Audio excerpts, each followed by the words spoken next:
here at the Environmental Nature Center, and we are outside today. It's such a beautiful day today, so I thought we would be out here.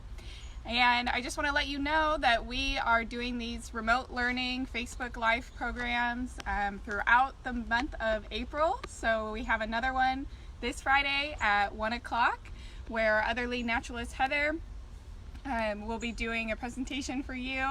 And then also, if you happen to miss our videos or get cut short on a certain day, we post them on our YouTube channel along with other educational videos after the program has taken place. So I also want to let you know that if you have any questions as we go through our program today, feel free to put those up on the Facebook comments, and I'd be happy to answer the questions as we go along.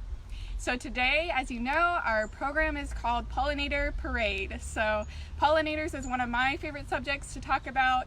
And there's so many different types of pollinators that serve such a great purpose in our environment and provide a wonderful ecosystem service. So first, we're just going to talk about what does that mean, pollination. So for a flower to reproduce, it needs to be pollinated, and by reproduce I mean to make seeds or fruit. A flower has to be pollinated. So if you look at this image, this is one of the best examples if you're trying to see why pollination is important. So we have the pollen, which is on the anthers of the flower, and pollen is a kind of dust that's made up of proteins, and that pollen is needed. It needs to be transferred from one flower to a different flower and hit this stigma that is at the top, or the stigma. So the pollen from one flower has to be picked up and moved to another flower for it to reproduce, to make seeds. So if we take a look at this California poppy, you can see, so this is a bright orange flower, and it has some, on the anthers right here, it has that orange pollen inside. So for this flower to reproduce, to make new seeds, a pollen needs to come to this flower and move to another flower and cause that pollen to be moved from flower to flower for it to reproduce and make seeds. So that's the first thing we can think about why pollinators are so important and why they perform such a good ecosystem service. Think about everything that we get that originates from a seed or is a fruit. So you think about everything we get from plants, and I want you to think about that as a theme today. Is really, we benefit so much from these pollinators, and so we're thinking about how to take care of them, but also all the really cool ways that they perform this ecosystem service for us. So the first pollinator I want to tell you about, and this is how we're going to go through our program today. We're going to talk about different pollinators and how they pollinate and what they do. So the first pollinator we're going to talk about is my personal favorite pollinator, the honeybee. And honeybees are the most efficient pollinators. So when you think about pollination, usually the first thing that pops in your head is the honeybee. And honeybees are traveling from flower to flower to drink nectar, and they also actually collect pollen for their own benefit. So as I mentioned, pollen has protein in it, so bees will collect pollen and they will eat it as part of the protein aspect of their diet. They also are very efficient pollinators because they move very quickly from flower to flower. So they're drinking that nectar, they're eating the honey, drinking the nectar, and they're becoming very quick. And so they're quickly going from flower to flower. And then also you can see they have very fuzzy bodies. So their fuzzy bodies pick up that powdery pollen and really well, and as they move from flower to flower, they're transferring that pollen as a pollinator. So bees, as I mentioned, are really efficient pollinators, and they are what we call daytime pollinators. So we're going to see them out in the daytime, especially when it's warm. So a bee really doesn't want to be out pollinating if it's less than 60 degrees. And so that's especially on a warm day. You could hear in a flowering tree the bees buzzing, collecting all of that nectar and pollen to bring back to their hives. Bees are also these honeybees are really a crucial part of our agricultural system. So because they're so efficient, often beehives are placed at different different sites to be pollinators. So for example, in an almond field, you'll see these boxes of beehives where the bees are there to pollinate those almonds so that the crop can grow quickly. The next pollinator I want to tell you about is a bumblebee. So I'm going to show you this is what we call solitary bees. So solitary bees are bumblebees, carpenter bees, cuckoo bees, different bees that basically instead of living in a hive like the European honeybees, they will live a solitary life. They burrow into different areas to make their homes. So in this example that I'm showing you, these are bees that would burrow into wood. Other bees, solitary bees will make their homes in the ground or in areas where beetles have gone through in trees. And you can tell they look, quite different than the European honeybees that we're used to seeing all over in the wild. So these bees have obviously bigger bodies. They, like honeybees, have 2 pairs of wings. So it's actually have 4 wings, 2 on each side, that allow them to hover over flowers in the same way that the European honeybees are able to hover over flowers. And they are collecting pollen and nectar as well. And they also have kind of a special adaptation that I want to tell you about. So I'm going to put this down. So those native bees or solitary bees have very strong wings. So like I mentioned, their wings are in a pair like this. So it kind of looks like this, both on each side, the same way the European honeybees look. And they can actually beat those wings so fast that it creates a vibration on the flower to release the pollen. So this is an example of a native California flower. And this native California flower is found here in Southern California, so it's very special to us. And actually, you can look at that shape of the flower. Oops. You look at the shape of the flower, so you can imagine, how is a pollinator going to pollinate this flower? The flower is pointed down, the pollen is inside, the stigma is inside this thing. So actually what those large bumblebees and solitary bees are able to do is they beat their wings so hard it creates a vibration outside of the flower and releases the pollen that way. That is also called sort of a hover pollination. And so that's why bumblebees are so crucial for pollinating things like tomatoes. In the same way, those flowers need to be pollinated through those vibrations. So we can imagine that those bees are also very important. Often, like I mentioned, we see a lot of those European honeybees all around, which are great because they are really efficient pollinators, but these native bees serve a purpose as well. And by native bees, I mean that they're in California originally and in the United States. Like I said, those other honeybees are from Europe and came over to be domesticated and used to make honey in this area and to pollinate our crops. So we really need to promote those native bees and plant those special selective native plants for them to pollinate. So the next pollinator I want to tell you about is not an insect, but actually a bird. So this is a hummingbird, which I'm sure you've seen around, going quickly from flower to flower. And when you think about what does a hummingbird have in common with a bee? Well, the answer to that question is that a hummingbird and a bee both want to eat nectar. So the hummingbird survives from that sweet nectar from the flower. And so it is going to fly from flower to flower and lap up the nectar inside with their tongue. And so they themselves are pollinators because when they go to drink that nectar, some of the pollen gets on their bodies. Now, not all hummingbirds have beaks where pollen will stick to them, so they're not very efficient pollinators, as we would say. They're not as good of pollinators as those fuzzy bees that we just talked about, but they are able to move pollen, especially in flowers like this hummingbird trumpet flower where it's really long and so the pollen is deep inside, and so these hummingbirds are able to have a special relationship with this flower where they are better able to pollinate a deeper shaped flower.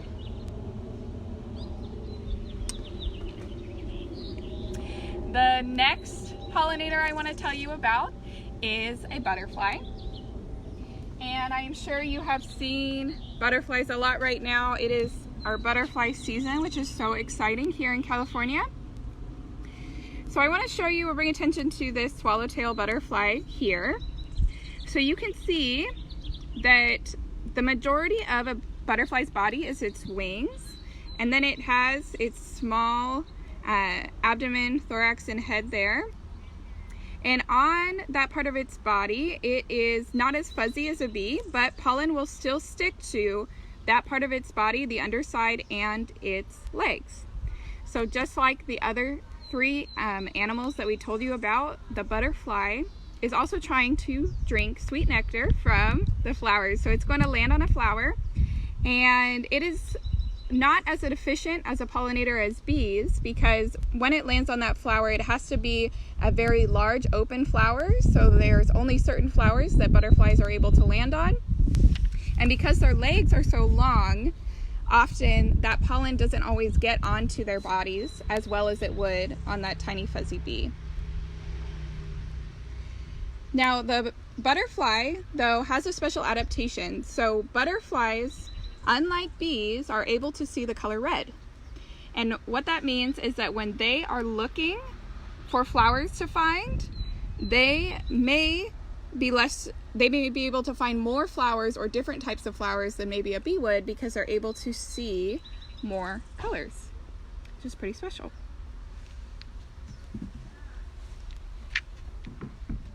So the pollinators that I was just telling you about are considered daytime pollinators. They're using their sense of smell and their sight, especially with those butterflies, to find flowers to pollinate. And then they also can only be active in certain temperatures. So when it's warmer out, those pollinators are out and about. Now we also have special pollinators that are nocturnal pollinators, or pollinators that come out at night. So the first nocturnal pollinator I want to tell you about is a moth.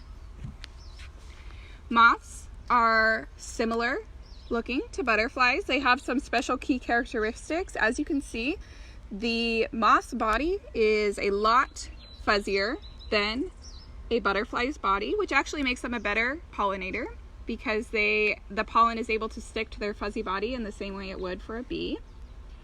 Also, the pollinator has a really keen, or the moth has a really keen sense of smell as a pollinator. So the types of flowers that this pollinator is looking for are nocturnal flowers. So flowers that are also open and blooming at night. Those flowers usually are white or pale in color, and they have a strong smell to attract these nocturnal pollinators to them. So in the same way, the moth is going to fly from flower to flower drinking nectar. Pollen's going to stick to their body, and as they move from flower to flower, that is going to pollinate those special flowers that are only blooming at night. So they really serve a specific purpose in our environment by helping those flowers that are blooming at night. We have another pollinator that is out at night, a nocturnal pollinator. And this pollinator is a bat. Now you might be surprised, you may not have known that some bats are also pollinators. There are special bats called long-tongued bats that are nectar-eating bats. So not all bats eat nectar, but there are certain species that will, and those bats are the same way. They're looking for flowers that are blooming at night. They're looking for those light-colored pale flowers with a strong scent, and they're going to drink the nectar with their long tongue adaptation and fly from flower to flower, spreading the pollen that will end up sticking to their fuzzy faces as they move from flower to flower drinking nectar. So both the moth and the bat serve a special purpose in our environment. As I mentioned, they are pollinating at night. They are able to pollinate these nocturnal flowers at night. Another type of pollinator that is also serving a very special purpose is flies. So flies are also pollinators, and the difference between a fly and a bee is a fly has only 2 wings, and its body is not fuzzy, but usually very smooth and shiny. And then also, most flies are smaller in size than you would think as a bumblebee would be. And flies are pretty special because they will land on different flowers pretty indiscriminately. So in that way, they move a little bit of pollen, but they are also important pollinators for plants and flowers that need those small flies to pollinate them. So maybe the placement of their pollen is in a certain way, just like the Manacita flowers that we looked at with the bumblebee. And so flowers that need a fly to pollinate them will have special adaptations to attract those flies. So if you look at this flower, the color is very dark. It almost looks like meat in a way, and it has a bad smell just like meat would. And so if you think about flies, what do they want to eat? They're trying to find smelly things, smelly meat to eat. And so this flower is mimicking that smell and that texture that of something that the fly would want to eat, so that the fly is attracted to this flower and will pollinate it. It's pretty interesting. Another sort of very special pollinator that does a specific task is wasps. So wasps, similar to flies, only have 2 wings on each side, so they're not able to do that hover motion that maybe a bumblebee or a European honeybee will do. And a wasp, in the same way as a fly, has a very slick body. And so the way that you tell a difference between a bee and a wasp is you take a look, is that, how many wings does it have, and then is it fuzzy or is it really shiny? So, because you see most wasps usually are black and yellow, just like most bees are, and so sometimes it's easy to confuse them, and so we can look at those 2 things to tell them apart. So a special relationship that a certain wasp has is these fig wasps. So a fig wasp is found in the tropics, and figs are a keystone species in a tropic ecosystem based on the things that eat them. Without that fig in that ecosystem, many different animals will not be able to survive. And so this fig wasp serves a special purpose because it has a symbiotic relationship with the fig. So it's pretty interesting. The fig wasp is one of the only wasps that is able to pollinate a fig. So figs have their flowers actually inside the immature fruit. So you can imagine, how is anything going to pollinate a plant that has flowers inside its fruit instead of outside of the plant? So this fig wasp actually burrows itself into the fig, and then it lays its eggs. When the eggs hatch, the male and female wasp will mate, and then the female wasp, having been inside that fig, has pollen in it, and it will exit the fig and find a new one to lay its eggs. So as the cycle continues, female wasp goes into fig with pollen, the fig grows, the new wasps grow, the female wasps leave, and they go back into another fig to grow another one. It's pretty interesting, and a really special adaptation and relationship that those two plant and pollinators have. We can see wasps also pollinating other flowers in the same way we see bees pollinating, so they're going to drink that nectar for certain wasps, but again, their bodies are not fuzzy, and so they're not as efficient pollinators. As I bring up that topic of efficient pollinators versus inefficient, we saw that different pollinators serve different purposes. We can also think about maybe a butterfly versus a bee. So we talked about how the bee is able to move quickly, it has a fuzzy body, it's small, it's able to go through a lot of flowers quickly, where the butterfly is bigger and it doesn't have a fuzzy body, so it's not going to move as much pollen, but that butterfly goes through a migration. So on that migration, it is going to see more flowers than maybe a bee would, where like a European honeybee usually only has a 1 mile radius of flowers that it's going to pollinate. In the same way, a bat is a migratory, certain bats are migratory animals, and so they're also going to pollinate a wider range of flowers through their life. So it's pretty interesting. These pollinators come in all shapes and sizes. They're going to pollinate different plants, and there's even pollinators that we didn't mention today. Beetles are pollinators, even mammals that are pollinators. Pretty much anything that brushes up against a flower and gets pollen on them and moves it is a pollinator. And I asked a question in the beginning. We were thinking about, why do we need pollinators? Why are they important? So the pollinators are allowing plants to produce seeds and fruit so they can reproduce. And so, of course, one benefit that we have is that we get to eat that fruit and eat those seeds. But also we have places like this where we can be in a beautiful nature area with beautiful flowers and beautiful things growing because the pollinators have pollinated those plants. And we get clean air. We get a lot of resources from plants. We think about anything that a plant is made out of can be there because we have pollinators. So some simple things we can do to help the pollinators is, of course, planting more things for them to eat and thrive. Some pollinators are selective eaters, so they can only get pollen and nectar from very certain flowers. And so the more we plant our native flowering plants in our gardens, we are promoting pollinator health.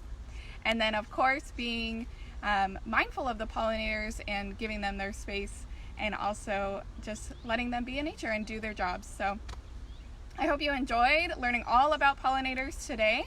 Like I mentioned, this video will be on our YouTube channel at Environmental Nature Center. And then if you want to learn more about the programs that we have coming up, you can go to our calendar at encenter.org and see all the fun things that you can do and a way to connect with nature during this time.